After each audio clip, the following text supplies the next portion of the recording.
C'est au centre du ministère de la Culture et Arts que nous venons de rencontrer une grande personnalité musicale. C'est lui-là qui a fait la pluie et le beau temps, continue toujours à donner de la joie avec ses thèmes. Un chantre qui apporte aussi des solutions au cœur brisé. Là, nous l'appelons le frère Aimé Nkamou. Nous savons tous, avec ces mélodies extraordinaires, ça nous ramène vraiment à avoir toujours confiance en Dieu et avoir confiance en nous. Donc je dis déjà bonjour, frère Aimé Nkamou. Bonjour mon frère. Meilleurs vœux. Merci pareillement. Et meilleurs vœux à tous qui nous regardent. Ah ben sinon, dites-moi comment vous avez passé, vous avez débuté cette nouvelle année. Tant bien que mal, les temps sont durs, mais avec Jésus, nous essayons de faire le maximum de ce que nous pouvons pour que le nom de Dieu soit glorifié parmi nous et que surtout l'œuvre de Dieu puisse avancer. La conversion est venue quand? Bref. Alors la conversion est venue, j'avais 14 ans. J'étais à l'église déjà comme fils d'un diacre, mais la rencontre personnelle est arrivée lors d'une campagne Matadi 88 du Campus pour Christ. C'est là que j'ai reçu Jésus-Christ comme mon Seigneur et Sauveur. Et jusqu'aujourd'hui, je continue à faire le parcours. Mais c'est comme dans le moment où vous se sentir artiste, ou rappé ou composant, c'est à quel moment? Bon, déjà tout petit, on chantait à l'école. Au fur et à mesure, on grandissait. On se distinguait en matière de chant. Ils allaient à la classe, ils allaient à la chorale, ils allaient à la quartier. En tout cas, tout le monde a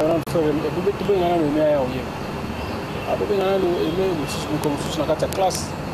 Prof, absence, le jour où ils avaient l'absence à la prof, nous on restait, j'étais avec un ami, Dani Wassol, on chantait. Oui, mon avis, sur la classe, le professeur Kontagui, non, préfet.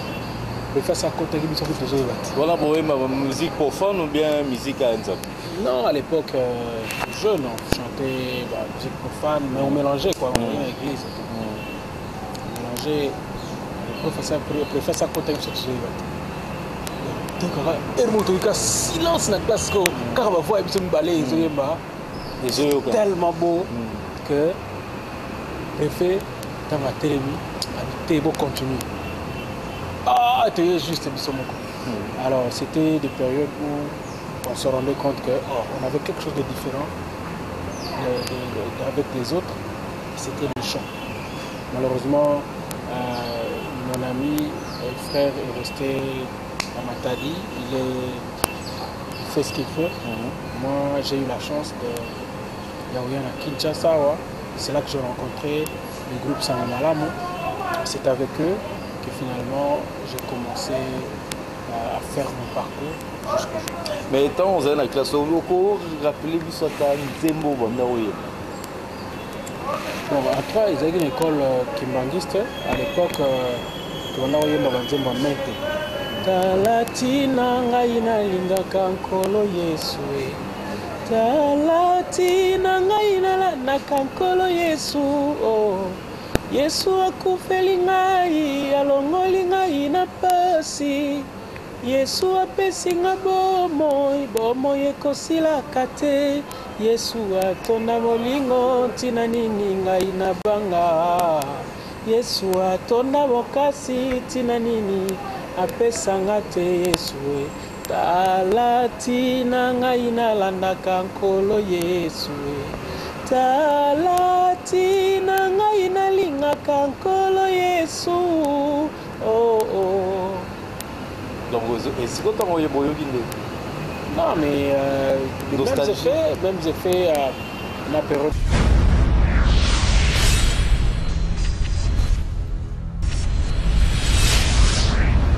Nous, on chantait avec notre cœur.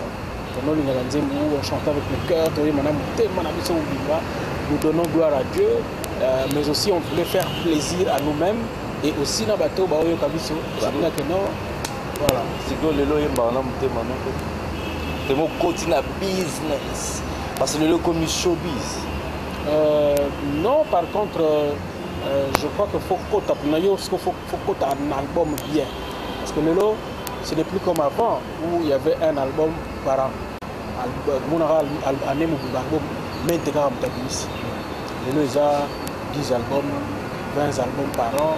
Donc, il faut que Mouton se concentre pour que à Yoka, chaque artiste. Alors, les gens aussi sont rentrés dans le tourbillon du monde, si bien que on est plus concentré, les gens ne sont plus concentrés, mais vraiment s'asseoir à Yoka la musique. Mais baptême exploité, on reproche aux musiciens au la musique chrétienne et que baptême au Exagaka, au Ezalaka, Imbaka, Ezaka répétition, mais va changer la forme, la texte, mais tout ça c'est pas profond. La vie partout, ça rend moins. Même partout, le thème reste le problème, c'est l'inspiration, c'est le texte que Dieu te donne. Adonai, me voici devant toi. Je t'offre mon cœur pour que tu sois mon maître, mon Seigneur, mon roi, mon sauveur. À jamais fait de mon cœur ta demeure. Tu es toute ma vie, tu es toute mon envie. Ne faire que tes désirs, c'est mon plaisir qu'à jamais fait de mon cœur ta demeure. À jamais fait de mon cœur ta demeure. Ça c'est l'album actuel, oui, ça c'est. Comment te dire ce que je ressens, tes bienfaits sont trop grands. Du fond de mon âme coulent des larmes qui traduisent mes silences. Que ma vie soit une fleur, un parfum pour toi Seigneur. Devant toi je me répands, fais de moi ce que tu voudras. La profondeur reste là. Les arrangements restent là. Tu comprends? L'inspiration reste là. Le problème c'est maintenant toi. Est-ce que tu écoutes avec la même oreille que la kala? Comme tout ce que la kala, vous avez dans la situation où vous avez dit les lois en monté, c'est quoi comme que non bon, au lamugina tongo, au bimi, je peux pousser comme belé, tu sors le matin, au bimi, au zongananda pour déjà au lait, au lali. Tu n'as même pas le temps au yo capina musique. Bon, c'est alors que dans le temps, la galère te permettait parfois au van toute une journée. Et tu ne faisais qu'écouter, Et quand tu écoutes, plus tu écoutes, tu rentres dans la profondeur et tu comprends mieux les chansons. On s'inspire à rendre. Moi, mes inspirations, c'est que Dieu me parle au travers, en fait, très souvent dans ma retraite. Quand je vais dans mes retraites, quand je suis seul, le Seigneur me souffle à ma mélodie, à souffler à ma texte, à souffler les paroles que je dois mettre dans les chansons et par moments même les arrangements. En tout cas, parce que je peux me mettre à écrire à un certain moment dans la monotonie. Mais ce qui est très bien. Parce qu'en fait, il n'y a pas de honte à ça. Nous sommes en réalité des interprètes. Vous comprenez? Normalement, il fallait que chanteur. Normalement, chanteur. En fait, il y a un moment, nous prenons le temps aussi à composer, c'est parce que les structures ne sont pas pareilles comme ailleurs. Ailleurs, ce sont d'autres personnes qui chantent, d'autres personnes écrivent, d'autres personnes arrangent. Mais Awa, nous sommes à la fois auteurs, nous sommes à la fois compositeurs, nous sommes à la fois arrangeurs, nous sommes à la fois chanteurs, nous sommes à la fois producteurs. Vous avez des fois. En tout cas, vous avez un génie parce que l'égoïsme, non, même pas. Les structures sont telles que ce qui, au moins, l'album ailleurs, il y a 15 $, 10 $. Ah, tu as l'album combien? 1500 francs. De quoi tu as là?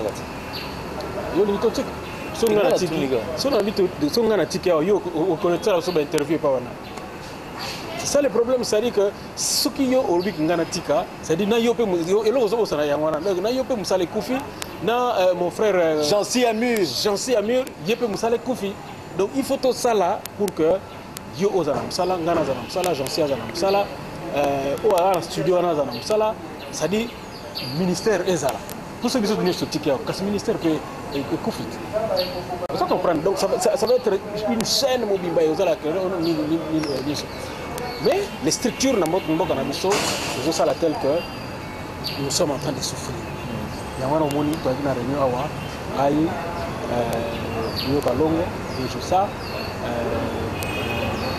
c'est quoi frère Patrice frère Paul Balenza cette leaders puis à outia wara Kamongana Mateta Kamongana Mateta Suzy Kaseya le ministère nous a appelé pour s'asseoir pour réfléchir sur notre sur nos corporations sur notre métier sur notre profession. Qu'est-ce que nous pouvons faire dans ce pays? Qu'est-ce que le gouvernement peut faire pour booster les choses? Pendant ça, la réunion, beaucoup de temps, plusieurs fois. Le ministre, ce n'est pas Vanzani. Et c'est toujours la monotonie. On dirait que nous avons à la tête pour nous pousser. J'en ai tenté, mais je crois que c'est une énième fois. Tout est un peu comme ça, quelque chose, il y a mal parce que moi je te dis que les réunions, ce sont des génies. Au-delà des génies, comme on le dit, c'est des gens qui ont de l'expérience. L'expérience, nous avons fait le meilleur de lui pour que total la nénini, nous sommes là où mais expérience, Sokoda, aux administrateurs, au moment où il y a des ordres économiques. Et ça, les mis dit que M. Soaza déçu, comme mon frère, toi, pasteur. Non, en fait, de quoi comme frère était pour un désordre de 5 000 secondes. Appel, non, appel, Azadine appel, Banakala, considéré dans le même moment. Il faut dire que non, les Camerounais n'ont pas sali à commander. Bon, je crois que.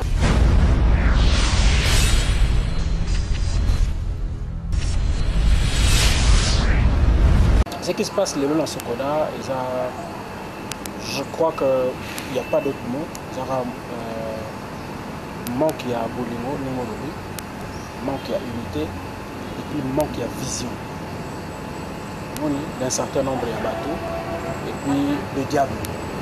Il faut ajouter, donc tout ça, c'est le diable. Et ça, l'état de vie à bateau, le diable. L'état de vie à moto, à l'inga, à joie, à avidité. Oui.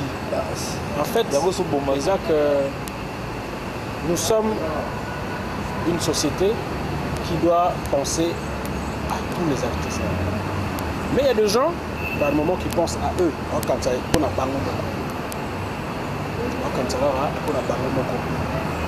Qui pensent que Madame Koutissetan est pour faire Evan Daboué, que et continuer Lengue et les autres. Mais si on a parce que le rôle de ce qu'on a secoué des administrateurs. Nous sommes aujourd'hui 30 administrateurs. Il faut que l'Assemblée générale, l'Assemblée générale, 12 administrateurs. Il y a 12. Si on a 4, il faut ça. Parce que normalement, la musique chrétienne, jusque-là, la personne qui s'est imprégnée le mieux, je connais le fond, de faute en comble. Par rapport à Baton, on fait qui tourne à Boto. Aussi, moi, il y a structure, il y a Sassem, Sabam. Aussi, j'ai de l'expérience, j'ai à apprendre à m'immobilier. Non pas seulement ça, de Vandi, na Blaise Boula, je crois, pendant depuis 2011. Comme ambassadeur, donc Lélo, de comprendre très bien. Lélo, tu n'es pas ministre quand on veut, parce qu'on veut, parce qu'il a une considération à comprendre que nous avons compris les choses et que nous pouvons booster les choses. Mais dès que vous avez Sokoda, ça COP. Mais pourquoi tu n'as COP? En fait, Sokoda a copté. Nous avons un point de vue dans le Sokoda a copté. Sokoda est sa société. La société bien structurée, dans un texte bien structuré. Seulement, il y a eu des gens qui veulent mettre du désordre parce qu'ils veulent en profiter de manière personnelle. Alors, mais le ministre a compris tout ça. La grande solution, c'est que nous allons tous partir dans l'Assemblée générale pour harmoniser les textes en tenant compte, il y a des normes, il y a OADA. Et après, ça va être le calme va reprendre. Musicien avant, journaliste à commis poésie. À gérer pour l'instation intérim. Est-ce que c'est ça normal? C'est le... Bon, au monde vraiment détail parce que c'est ça l'embrouille qui nous a amené dans tout ce que nous sommes. En réalité, ce comité que vous voyez n'existe pas en réalité sur papier. C'est impression, comment je dis, stratégie, quelque chose qu'ils ont fait pour la télévision. Mais sur papier, place mon côté aucun donc donc c'est que vous avez adhéré peut-être dans non? La Sokoda, c'est pas ça. La Sokoda, c'est la Sokoda qui est dans le papier.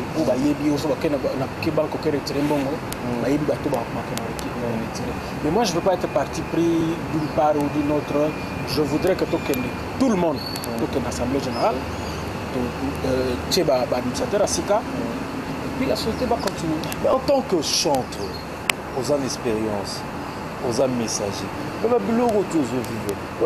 le texte morocco ça la batba est touché batba changer pas comment le bino pe ba musicien aux vecteur pe ya meilleur ça m'a ça va bien résoudre ce qu'en tant que musicien chrétien qu'est-ce que tu peux faire?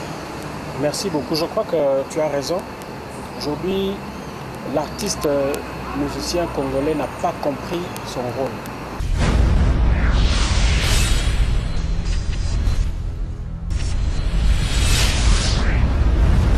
Il n'a pas compris que Aza, comment on dit, Aza, Aza a opinion, Oyo, il faut conduire soit une erreur ou va conduire une raison. Tu vas comprendre. Ce qui fait qu'aujourd'hui, même la population, regarde, les Chégué sont les fruits de nos artistes, de quelques artistes du bas. Chégué Lelo ont été encouragés. Le phénomène a été encouragé par quelques artistes. Moi, je ne suis pas là pour citer des noms. Non, juste parce que vous avez donné, juste, je dirais, vous avez mis la sauce, le piment plutôt dans la sauce. Vous connaissez bon ça. Mais ce que, dans le bâché, artiste, on a tout. Non, en fait, les phénomènes Chégué, d'abord, à la base, ils ont les responsabilités de mes parents, qui aujourd'hui ne prennent pas la responsabilité de leurs enfants qui se retrouvent dans la rue. Mais maintenant, le phénomène est commis encouragé par un certain nombre des artistes. La mission là. Oui, mais papa, on a pas cité le combat dans la télévision. Nous avons pas cité le combat parce que nous avons moi bon, yo prouvé que nous avons la justice. Mais yo lobby ici. Moi je le connais, je ne peux pas le dire à la télévision. Je ne peux pas le dire à la télévision, je ne peux pas le dire dans les médias. Compte tenu, il y a réalité. Mais seulement nous le savons. Ce que je le dis, c'est quoi? C'est que nous avons une grosse part, il y a responsabilité. Ailleurs, Tchèque Moutou a commis une grande personnalité. Il doit contrôler sa marche. Il doit contrôler son comportement parce que, à cause du comportement, bateau pour qui il est modèle. Il faut comprendre. Ce qui modèle sous modèle, c'est-à-dire toute la population, tous les jeunes. Aujourd'hui, ce qu'Otali, les jeunes ont pour modèle des musiciens, des artistes, ou bien bateau au cinéma. Vous avez une responsabilité, Makassi. Il y a Makassi, malheureusement, tu as conscient, il y a responsabilité. Tu as conscient, il y a responsabilité. Ce qui fait qu'aujourd'hui, un artiste donc, qui se comporte de n'importe quelle manière, de n'importe quelle façon. Dans la plupart des cas, malheureusement, c'est des gens qui n'ont pas poussé plus loin les études. La musique est comme a réussi un examen d'état, comme on a vu à l'orchestre à Koti, au côté en soi, ce n'est vraiment pas. Donc ça dit que là, c'est un point très important. Délinquance. La musique, ils ont a raté l'examen de Tobia Saliboé, a même éducation, mais ce que ils ont bon maman. Effectivement, c'est ça. Génération Yozoya. ils ont imité Kadloko, mais alors au moment où même dans la Sokoda, même dans la structure, donc Bozo ça a mis le côté. Alors dans le temps, tu vois que tout la musique c'était des intellectuels. Ou même ce que moni a kené na classe musique mais on sentit comme tamaïl battre la loi mbwana la loi mbwana c'était des gens très des génies. Même ceux qui ont posé les études plus loin mais au monnaie à la génie ce sont des génies.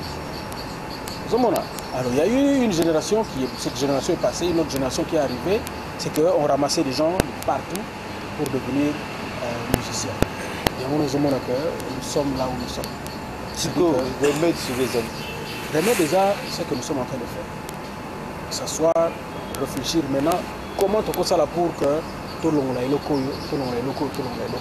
Malheureusement, c'est une génération qui ne veut pas s'asseoir ensemble.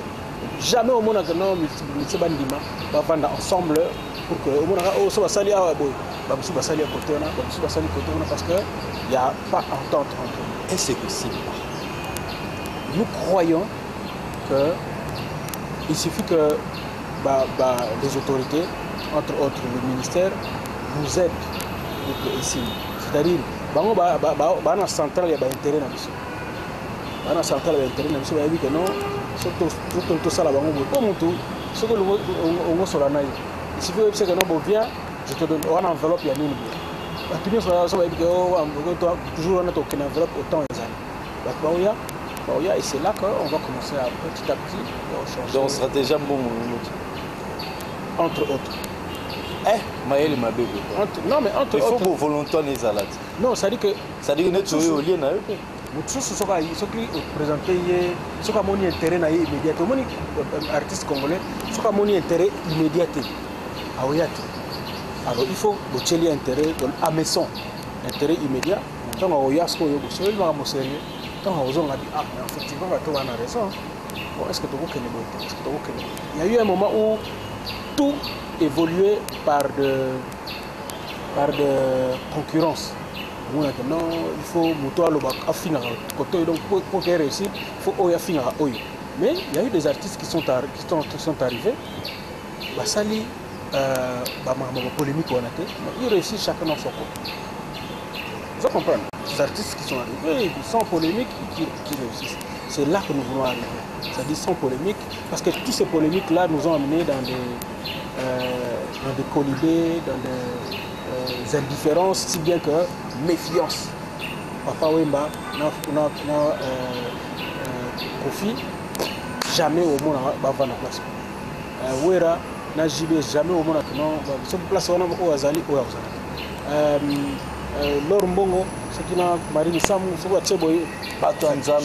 je dis ça c'est évidemment ce que le monde parle, ce que les gens disent, c'est-à-dire ce que nous apprenons. Or, si nous pouvons tous nous mettre ensemble, nous ne savons pas comment nous allons remonter. Musique, la musique, connaître baisse, le photo Nimango, connaître baisse. Ah, on dit même la musique chrétienne, la musique profane. Ce qui est conscient, il y a réalité. Pour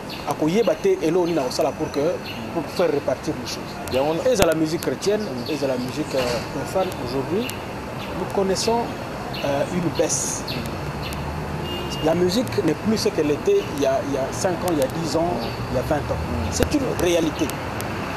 Les autres c'est 1500 francs. 1500 francs pour s'en sortir. On a tout ce qu'il y a comme liste. Il y a même si on a un bon côté en foot. Pourquoi? Parce que ce qu'il y a 5 ans, il y a 10 ans, il y a un bon côté. On les vance déjà.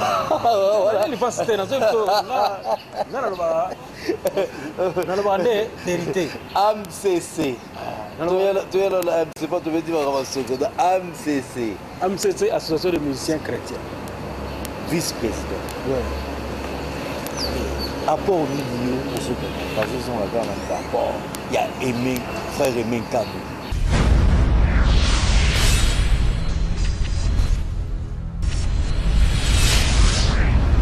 En fait, non, mais il est vrai que partout le problème ne manque pas. Mais nous cherchons à la mesure du possible de trouver des solutions. Comprendre.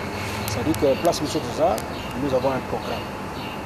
Nous avons pensé que tout ça la mutuelle la santé pour tous les musiciens, c'est-à-dire que chaque musicien au hasard en règle dans la cotisation est capable de se faire soigner sur gratuit.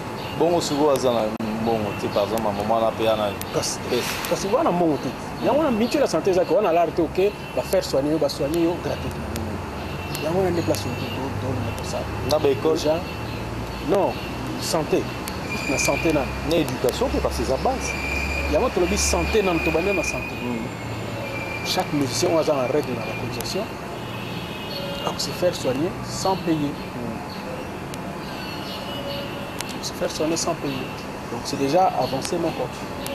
Il y a avancé, mais il y a un problème d'éducation parce qu'il y a bien peu en tant que... L'éducation, c'est que tant qu'on va ensemble, on se donne des conseils, on se donne des idées, on se dit des réalités et on se dit comment faire pour remédier à problème, comment faire pour contourner les difficultés dans les problèmes.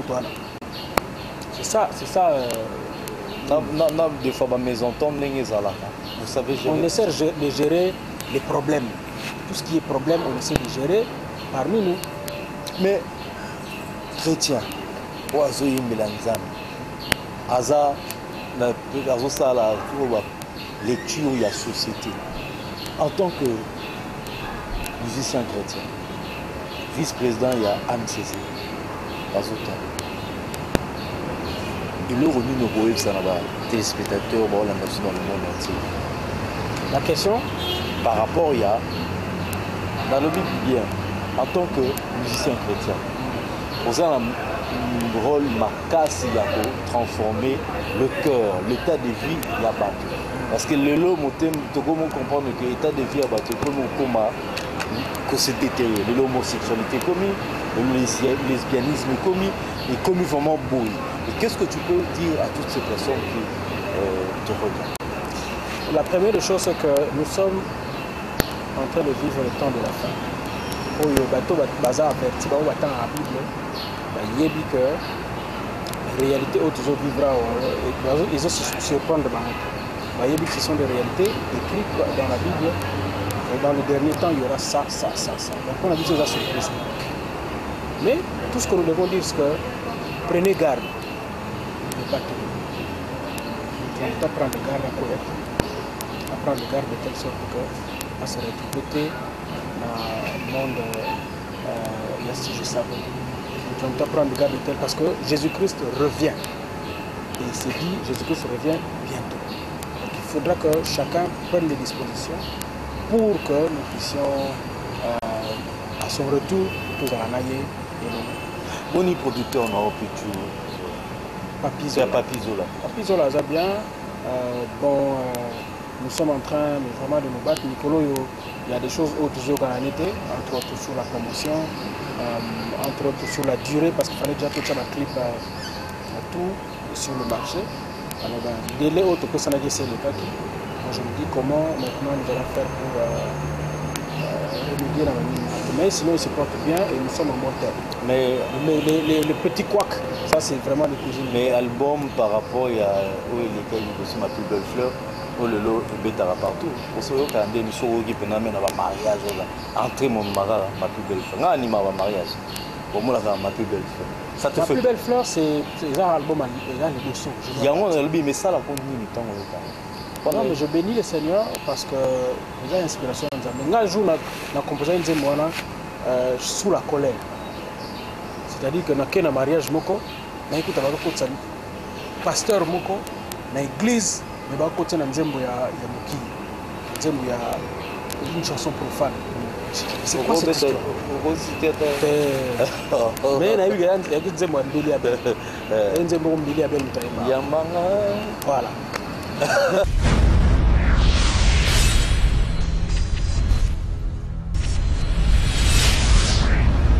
c'est pas possible à l'église on va mettre nzembo parce que notre musique une musique sacrée parce que c'est joué dans un lieu sacré de l'église. L'autre musique est une musique profane parce que ça ne peut pas se jouer normalement à l'église. Maintenant ce jour-là, on jouait ça. J'ai dit non, il faut que j'écrive une chanson que Marie va m'utiliser pour l'encontrer. Mais ça, la joie, la plénitude.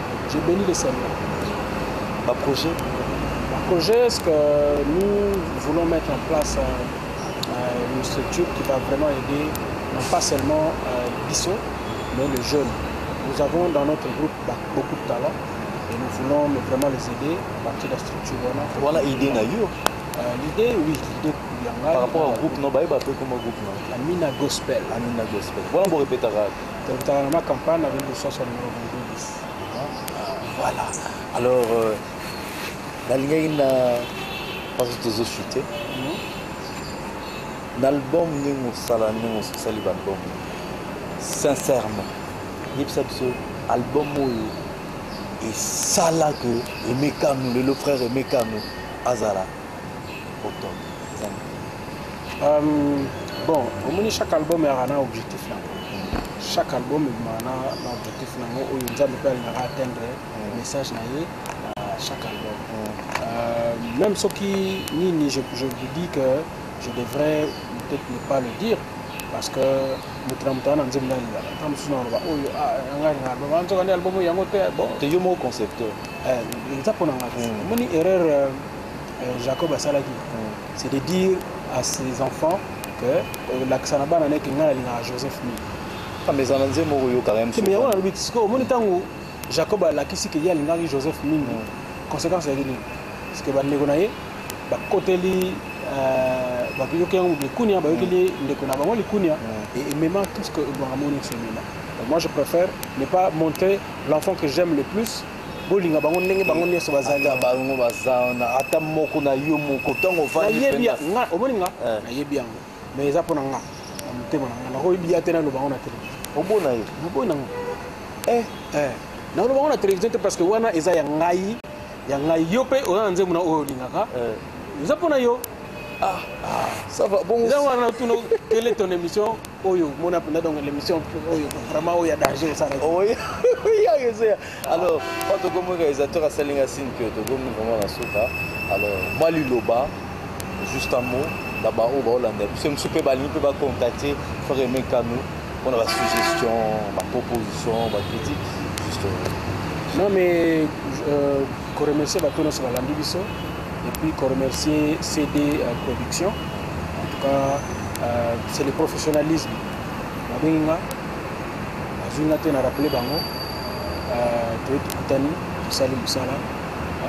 je continue à le souligner que j'ai présenté que Banini a problème de santé. Ça n'arrive pas à tout le monde. Ça n'arrive pas à tout le monde. Moi, je crois que je peux vous conseiller de demeurer dans le professionnalisme. Les autres, tout le monde travaille pour de fins. Il y a beaucoup de. Mais les gens qui voient la vision, au moins que on travaille dans le début, on ne voyait pas l'argent. Même si les lots, on ne vise pas l'argent. On a auto dépensé plus ou moins 50 000 $ dans le monde. C'est-à-dire, au casque pour nous, tu ne sais pas ce que ils ont, mais pour Dieu, je le fais. Vous comprenez? Et il n'y a pas longtemps, l'autorité m'a bien 20. Comprendre? C'est-à-dire, place au couteau au Satan. Place au Satan.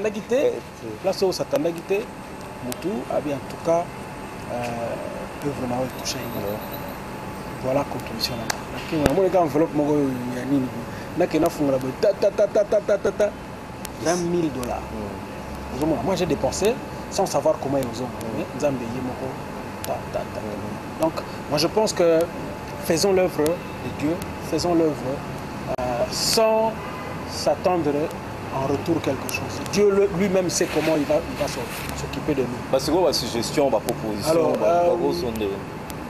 d'abord, numéro contact. Moi, je ne crois pas que je sois un bon donneur de leçons. Mais s'il y a quelqu'un qui veut que tu partages l'expérience, moi, expérience à mon je crois que c'est mieux de partager en dehors de la caméra. Là, je suis humble, je ne peux pas plus dire que non, bon, l'expérience, mais le conseil,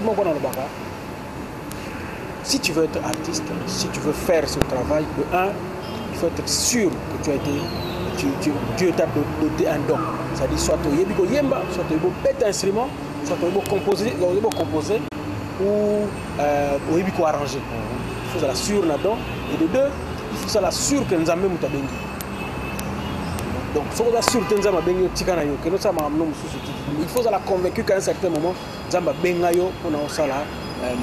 Et puis il y a souka, et ça, tant au bureau que nous allons avoir il y a souka, il faut l'amour du travail bien fait. C'est-à-dire, ceux qui ont convaincu qu'on a le talent, nous avons convaincu que nous avons bengayo, nous avons convaincu que faut chaque nous sala penda liboso. Bureau comme ça toi, que ça là que lobby ba lobby là. Merci. Numéro contact pour tous ceux qui veulent me contacter pour partager l'expérience. Ils ont 00243 81 88 777 66 00243 81 88 777 66. Ok. Na émission tous en habitude ceux qui invités to yamba qui la soukra ya comme journaliste comme invité. Bon. Mon regard. Oui, c'est une question. Quand tu es par rapport à l'indépendance. Alors, objectif na bino nini? Objectif na yo personnellement, Zaranini tant au salaire à l'émission. Informer, former et divertir. C'est le nom. Merci. Alors, mesdames et messieurs, c'était un grand plaisir pour nous de recevoir ce grand homme. Il est, moi, mon coussé, mais à la maramane. Merci beaucoup. Dans un petit. Merci d'avoir répondu à notre invitation. Tous à la ministère, na quatre ministères à culture et art.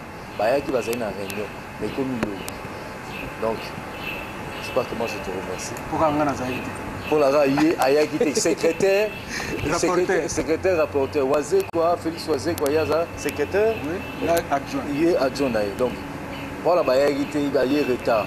Azaki une église Morocco, Azago Sa Moussala Nae. Alors c'est vraiment important. Bon anniversaire encore à toi, Jean-C. Amur. Merci beaucoup mon frère. Anniversaire Nélélé. Bon anniversaire mon frère Jean-C. Vraiment que Dieu te bénisse encore le 14. Et donc, tu as continué quand les gars déjà tu as continué quand il faut se faire. Vraiment donc Nzambe ya pas molayo, Nzambe ya pas molayo au Kenya biloso, continue ça ça na bien. O yabi pour ça motema, o atala motema, akoksa pour ça motema. Et moi je salue Adrien Mokiadi et Loukou Vini. Je salue toutes ces personnes qui nous soutiennent de loin. Restez toujours branchés à travers la grande émission. Merci.